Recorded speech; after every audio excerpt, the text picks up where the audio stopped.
Good afternoon, welcome to business lunch. కొంత ఒడిదుడుకులతో కూడుకున్న ట్రేడింగ్ సెషన్ కొనసాగుతోంది. ఇవాళ నిఫ్టీ కీలకమైన 5650 స్థాయికి పైన నిలదొక్కునే ప్రయత్నం చేస్తుంది. సో సెన్సెక్స్ 115 పాయింట్లు, నిఫ్టీ 29 పాయింట్ల లాభంతో ట్రేడ్ అవుతున్నాయి. ఇండెక్స్ స్టాక్స్ లో హెచ్డిఎఫ్సి బ్యాంక్, ఐసిఐసిఐ, అలాగే స్టేట్ బ్యాంక్ ఆఫ్ ఇండియా లాంటి బ్యాంకింగ్ స్టాక్స్ స్ట్రాంగ్ గా ఉన్నాయి. అలాగే ఐటీ ప్యాక్ స్ట్రాంగ్ గా కనిపిస్తుంది. సో ఫైనాన్షియల్స్, ఐటీ రెండు కూడా ఇండెక్స్ కు మద్దతునిచ్చే ప్రయత్నం చేస్తున్నాయి. ఇన్ఫోసిస్ టెక్, అలాగే TCS, even Wipro to some extent. So ఇటువంటి స్టాక్స్ అన్నిట్లోనూ కొంత బయింగ్ సపోర్ట్ కనిపిస్తుంది. సో ఇండియన్ మార్కెట్స్ మరొక 20% పతనం కానున్నాయి అంటూ ఇన్వెస్ట్మెంట్ గురు మార్క్ ఫేబర్ లాంటి వారు చేస్తున్న కామెంట్స్ మార్కెట్స్ లో ఆందోళనకు దారితీస్తుంది. సో ఇవాటి ట్రేడింగ్ లో అనిల్ అంబానీ గ్రూప్ కు సంబంధించిన కంపెనీలన్నీ కూడా నష్టాల్లో ఉన్నాయి. అనిల్ గ్రూప్ సంబంధించి సెబీ ఇచ్చిన ఆర్డర్ ఏదైతే ఉందో అది కొంతవరకు గ్రూప్ ఇమేజ్ కు డ్యామేజ్ చేసినట్లుగా కనిపిస్తోంది. ప్రస్తుతం రిలయన్స్ ఇన్ఫ్రా ఫ్లాగ్షిప్ కంపెనీ, ఇది అడా గ్రూప్ సంబంధించిన ఫ్లాగ్షిప్ కంపెనీ 50 రూపాయల నష్టంతో మరొక 50 రూపాయలు కోల్పోయింది. ఇవాళ 748 రూపీస్ దగ్గర ట్రేడ్ అవుతోంది. బ్రాడర్ మార్కెట్స్ అండర్ పెర్ఫార్మ్ చేస్తున్నాయి. 1:2 ఇది అడ్వాన్స్ డిక్లైన్స్ రేషియో. అలాగే ఏషియన్ మార్కెట్స్ అన్ని కూడా కొంతవరకు వీక్ గానే ట్రేడ్ అవుతున్నాయి. వాళ్ళ యూరోపియన్ మార్కెట్స్ కూడా ఫ్లాట్ గా ట్రేడ్ అవుతున్నాయి. So LNT, TCS, Axis Bank తమ Q3 ఎర్నింగ్స్ ను ప్రకటించే రోజు ఇది. సో బహుశా మార్కెట్ అవర్స్ తర్వాత టీసీఎస్, యాక్సిస్ బ్యాంక్ రిజల్ట్ రావచ్చు. అలాగే ఎల్ఎన్టీ మార్కెట్ అవర్స్ లోనే నార్మల్ గా రిజల్ట్స్ ప్రకటిస్తూ ఉంటుంది. సో మరికొద్దిసేపట్లో ఎల్ఎన్టీ రిజల్ట్ వెలువడే అవకాశం ఉంది. అలాగే టాటా స్టీల్ ఎఫ్పీఓకి ఫాలో ఆన్ పబ్లిక్ ఆఫర్ కి రానున్నట్లుగా ప్రకటించింది. సో ఈ స్టాక్ నష్టాల నుంచి కోలుకొని ఫ్లాట్ గా ట్రేడ్ అవుతుంది. 622 రూపీస్ దగ్గర ట్రేడ్ అవుతుంది. సో తన క్యాపెక్స్ అంటే క్యాపిటల్ ఎక్స్పెండిచర్ కోసం, వర్కింగ్ క్యాపిటల్ కోసం, అలాగే కొంత భాగాన్ని రుణాల తీర్చివేత కోసం ఈ ఉద్దేశాలతో Tata steel follow on public offer చేస్తుంది. సో మార్కెట్ ట్రెండ్స్ పై విశ్లేషణ అందించేందుకు అనలిస్ట్ శేషు సిద్ధంగా ఉన్నారు. సో మార్నింగ్ నుంచి కొంతవరకు లాసెస్ గమనించాం. వోల్టైల్ గా కనిపిస్తుంది మార్కెట్స్, బట్ ప్రస్తుతం గత కొద్దిసేపు నుంచి పాజిటివ్ గా ట్రేడ్ అవుతుంది. సో వాట్ ఎవర్ పాజిటివ్నెస్ మనం చూస్తుంది, రికవరీగా ఒక పుల్ బ్యాక్ గా భావించవచ్చా? పెద్దగా పుల్ బ్యాక్ అనేది ఉండకపోవచ్చు. లేకపోతే అయితే మార్కెట్ లో ఒక 2 days లో 200 పాయింట్స్ పడ్డం వల్ల ఏంటంటే చాలా స్టాక్స్ బాగా ఓవర్సోల్డ్ లో ఉన్నాయి. దానివల్ల ఏంటంటే మార్కెట్ లో కొంత బయింగ్ అనేది కనపడుతుంది. దీంతో పాటు కొంత షార్ట్స్ ఏవైతే ఉన్నాయో, కొంత షార్ట్ కవరింగ్ బయింగ్ తో పాటు మార్కెట్ ఈ రోజు కొంచెం పెరగడం జరిగింది. అయితే దీంతో పాటు కొన్ని స్టాక్స్ హెచ్డిఎఫ్సి లాస్ట్ వీక్ కొంత రిజల్ట్ బాగా రావడం చూసాం. దాంతో పాటు రిజల్ట్ రావాల్సిన యాక్సిస్ బ్యాంక్ ఇవన్నీ కూడా చాలా స్ట్రాంగ్ ఉన్నాయి. ఓవరాల్ గా బ్యాంకింగ్ స్టాక్స్ మాత్రం చాలా ఈ రోజు కొంత స్ట్రెంత్ కనపరుస్తున్నాయి. దాదాపు అన్ని ఇండెక్స్ బేస్డ్ బ్యాంక్స్ అన్ని కూడా పాజిటివ్ లో ఉన్నాయి. కాబట్టి దీంతో పాటు ఇన్ఫోసిస్ ఒకటి 1.7% దాకా పెరగడం జరిగింది. ఇది కూడా ఇండెక్స్ కొంత వెయిటేజ్ ఎక్కువ ఉన్న స్టాక్ కాబట్టి నిఫ్టీ మంచి ఒక 20-25 పాయింట్స్ ప్లస్ ట్రేడ్ అవుతుంది. ఏదైనా కూడా మార్కెట్ లో ఈ రోజు కొంచెం ఫ్లాట్ గానే ఉండే అవకాశం ఉంది. పానిక్ సెల్లింగ్ అనేది లాస్ట్ 2 ట్రేడింగ్ సెషన్ లో ఏవైతే చూసామో 100 పాయింట్స్ పడ్డము, అటువంటి సెల్లింగ్ ఈ రోజు పెద్దగా ఉండకపోవచ్చు. ఎందుకంటే ఇక్కడ నుంచి మరి రేపు కూడా ఈ రోజు యూఎస్ మార్కెట్ లేదు. సో రేపటి వరకు కొంచెం ధైర్యంగా పొజిషన్స్ కూడా హోల్డ్ చేయొచ్చు అనే ఉద్దేశంతో కొంతమంది లాంగ్ పొజిషన్ తీసుకోవచ్చు. కాబట్టి ఏంటంటే నా ఉద్దేశం ప్రకారం మార్కెట్ లో ఈ 2 రిజల్ట్ ఏవైతే ఉన్నాయో ఈ రోజు ఎల్ఎన్టీ అండ్ యాక్సిస్ బ్యాంక్ ఇవన్నీ కొంత పాజిటివ్ సర్ప్రైజెస్ గా నచ్చిందంటే మళ్ళీ మార్కెట్ ఇక్కడ నుంచి ఒక 50-60 పాయింట్స్ పెరిగే అవకాశం ఉంది రేపటి ట్రేడింగ్ లో. ఓవరాల్ గా ఏంటంటే 58 గానీ 57 పైన నిఫ్టీ ఈసారి సస్టైన్ అయితే కొంత మార్కెట్ లో కొంత అప్ ట్రెండ్ అనేది షార్ట్ టర్మ్ కి 1-2 రోజులకు అప్ ట్రెండ్ అనేది ఉండడానికి అవకాశం ఎక్కువ ఉంది.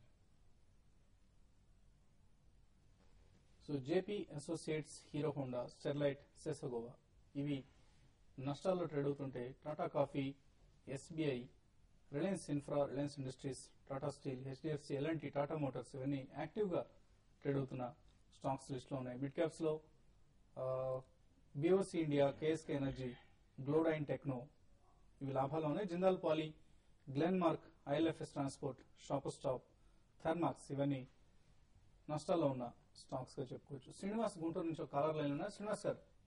సార్ జేపీ అసోసియేట్స్ ఫ్యూచర్ 102 లో బై చేసామండి. 102 ఓకే అండి.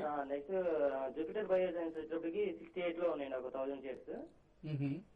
అది పొజిషన్ సార్ జూపిటర్ తిరిగి బై చేయొచ్చు రేట్లు యావరేజ్, జేపీ కానీ క్యాష్ యావరేజ్ ఇవ్వంటారా? ఓకే అండి, జూపిటర్ అయితే మనం అవాయిడ్ చేయమని రిపీటెడ్ గా చెప్తూ వస్తున్నాయి ఈ ప్రోగ్రామ్ లో జేపీ అసోసియేట్స్. జేపీ అసోసియేట్స్ అయితే ఇది కూడా గతంలో చెప్పడం జరిగిందండి. 98 రూపీస్ బిలో ఉన్నంత కాలం స్టాక్ ఇంకా వీక్ అయ్యే అవకాశం ఉంది. ఈవెన్ 90 రూపీస్ కి రావచ్చు అన్నాం, అట్లే 90 రూపీస్ కి వచ్చింది. అయితే ఇక్కడ నుంచి స్టాక్ ఇంకా ఫర్దర్ కూడా 85 రూపీస్ దాకా రావడానికి కూడా అవకాశాలు ఎక్కువ కనపడుతున్నాయి. కాబట్టి మీరు యావరేజ్ అనేది చేయకండి. ఎప్పుడు కూడా ఫ్యూచర్ లో తీసుకుంటే యావరేజ్ చేయడం కన్నా మీరు స్టాప్ లాస్ పెట్టుకుని ఎగ్జిట్ కావాల్సిన స్టాక్ అండి. 198 బిలో వచ్చినప్పుడు ఎగ్జిట్ కావాల్సింది. ఏదైనా కూడా ఏంటంటే ఇప్పుడైనా కూడా మీరు ర్యాలీ వస్తే స్టాక్ ని ఎగ్జిట్ కాండి. తర్వాత 80 బిలో అంటే 85 ఆ లెవెల్కి వచ్చినప్పుడు మళ్ళీ ఫర్దర్ గా బై చేయండి. అరౌండ్ నా ఉద్దేశం ప్రకారం ఈ రోజు రేపు మార్కెట్ కొంచెం పాజిటివ్ ఉంటే ఒక 94, 93 ఆ లెవెల్కి వస్తుంది. ఆ లెవెల్కి వచ్చినప్పుడు మీరు ఎగ్జిట్ అయ్యండి. మళ్ళీ లోయర్ లెవెల్ 85 అక్కడికి వచ్చినప్పుడు మీరు బయింగ్ చేయండి. ఏదైనా ఒక బై చేసినా కూడా ఇంతకు ముందులాగా మీరు అట్లనే హోల్డ్ చేయకుండా ఒక 2 to 3% స్టాక్ పెరిగితే ఇమీడియట్ గా అమ్మాలండి. అట్లా ఉంటేనే బై చేయండి, లేదంటే మాత్రం అప్పుడు కూడా బయింగ్ అవాయిడ్ చేయండి. జూపిటర్ బయో సైన్స్ అయితే మనం గతంలో ఈ ప్రోగ్రామ్ చూసిన అందరికీ చెప్తూనే ఉన్నామండి. ఇటువంటి పరిస్థితుల్లో స్టాక్ లో ఎంటర్ కావద్దండి. స్టాక్ ఫర్దర్ గా వీక్ అయ్యే అవకాశం ఉంది.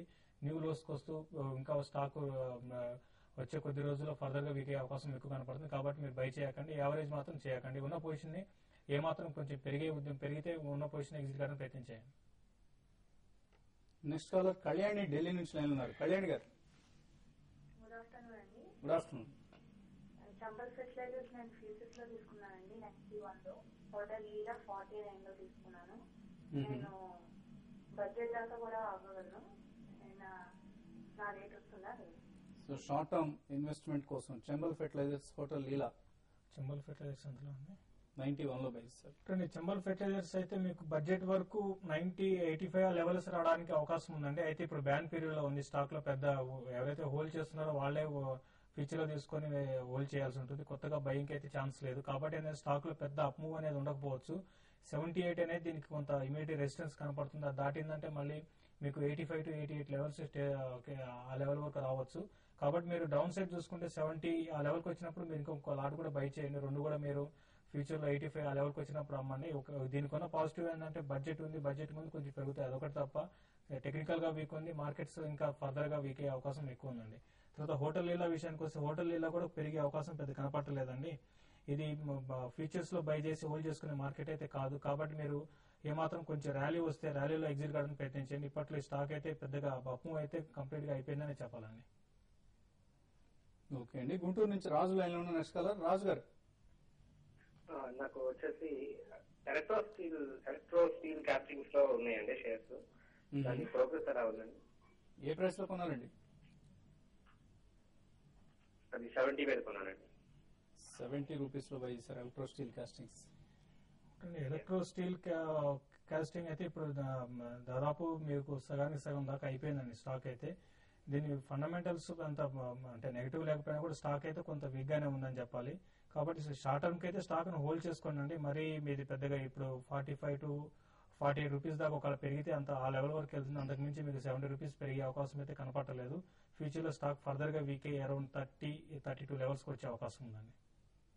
నెక్స్ట్ కాలర్ గుంటూరు నుంచి అశోక్ లైన్ లో ఉన్నారు. అశోక్ గారు నేను ఇండియన్ సిమెంట్ 500 షేర్స్ తీసుకున్నానండి 126 లో. ఓకే అండి, హోల్డ్ చేయమంటారా, ఎగ్జిట్ అయిపోమంటారా? అంటే మీరు షార్ట్ టర్మ్ వ్యూ అయితే ఇప్పుడు దాదాపు అన్ని స్టాక్స్ కూడా వీకే ఉంటున్నాయండి. ఒకటని పర్టికులర్ సెక్టర్ కాదు, పర్టికులర్ స్టాక్ కాదు. మీరు ఇన్వెస్ట్మెంట్ కి అయితే మీరు స్టాక్ అయితే హోల్డ్ చేయండి. షార్ట్ టర్మ్ కి అయితే ట్రెండ్ అయితే 105 to 106 వరకు రావచ్చు, అంతకుమించి పెరిగే అవకాశం లేదు. ఈ రోజు 100 రూపీస్ కూడా బ్రేక్ అయింది కాబట్టి స్టాక్ అరౌండ్ 92 and 90 దగ్గర సస్టైన్ అయ్యే అవకాశం ఉంది. అప్ సైడ్ చూసుకుంటే 105 దాకా దాటి అయితే పెరిగే అవకాశం లేదు. కాబట్టి మీరు షార్ట్ టర్మ్ ట్రేడ్ అయితే అరౌండ్ ఆ లెవెల్కి వచ్చినప్పుడు ఎగ్జిట్ కానీ, ఇన్వెస్ట్ అయితే మాత్రం హోల్డ్ చేయండి. నెక్స్ట్ కాలర్ రాజేష్ నెల్లూరు నుంచి లైన్ ఉన్నారు. రాజేష్ గారు చెప్పండి. రాజేష్ గుడ్ ఆఫ్టర్నూన్ శేష్ గారు. గుడ్ ఆఫ్టర్నూన్ అండి. Sir present Reliance capital by చేయాలనుకుంటున్నాను, దాని గురించి మీరు సహాయం సార్. ఒకటండి, ఇప్పుడే మనం నిన్న బ్యాడ్ న్యూస్ చూసామండి లాస్ట్ వీక్. ఇప్పుడైతే మార్కెట్ అయిపోయిందో అప్పుడే బ్యాడ్ న్యూస్ చూసాం. మరి ముఖ్యంగా అనిల్ అంబానీ చెందిన స్టాక్స్ అన్ని కూడా ఈ రోజు ఒకటి 6%, ఒకటి 4%, ఒకటి 5% దాకా పడడం జరిగింది. అయితే ఇటువంటి టైంలో మీరు ధైర్యం చేసి బై చేయొచ్చండి. అరౌండ్ 550 ఆ లెవెల్కి వచ్చినప్పుడు బై చేయండి. ఈ రోజు కాకుండా రేపు బై చేయండి.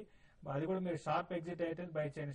ట్రేడర్ కోసం మళ్ళీ 620 ఆ లెవెల్ వరకు వెళ్తుంది, అంతకు మించి పెరిగే అవకాశం లేదు. లేదంటే మాత్రం స్టాక్ ఫర్దర్ గా వీక్ అయ్యి ఈవెన్ 500 రూపీస్ దాకా షార్ట్ పీరియడ్ లో వచ్చే అవకాశం ఎక్కువ ఉందండి.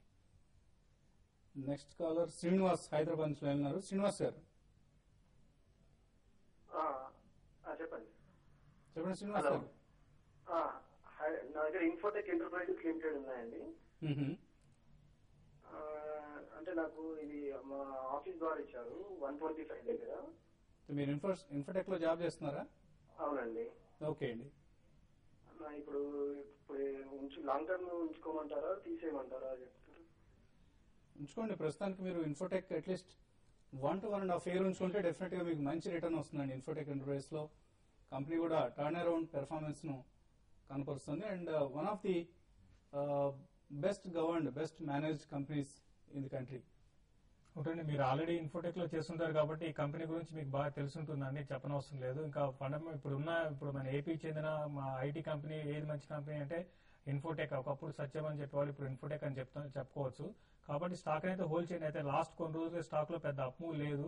ఇక్కడ నుంచి కొంత ఐటీ స్టాక్స్ లో కొంత బయింగ్ లార్జ్ క్యాప్ లో వచ్చింది కానీ మిడ్ క్యాప్ లో రాలేదు. కాబట్టి ఏంటంటే మిడ్ క్యాప్ లో కొంత బయింగ్ వస్తే ఇది డెఫినెట్ గా 200 రూపీస్ దాటి 220 to 230 రూపీస్ లెవెల్స్ కు టెస్ట్ చేస్తుంది. కాబట్టి మీరు long term investment short term మాత్రం ఇది పెద్దగా పెరగడానికి కూడా ఛాన్సెస్ కనపడలేదు. మీరు ఒక 1 year 1.5 year కానీ మీరు హోల్డ్ చేసి స్టాక్ లో 240, 250 ఈవెన్ 300 రూపీస్ కూడా పెరగడానికి అవకాశం ఉందండి. ఓకే అండి, మరిన్ని కాల్స్ తీసుకోబోయే ముందు ఇప్పుడు చిన్న బ్రేక్ తీసుకుందాం.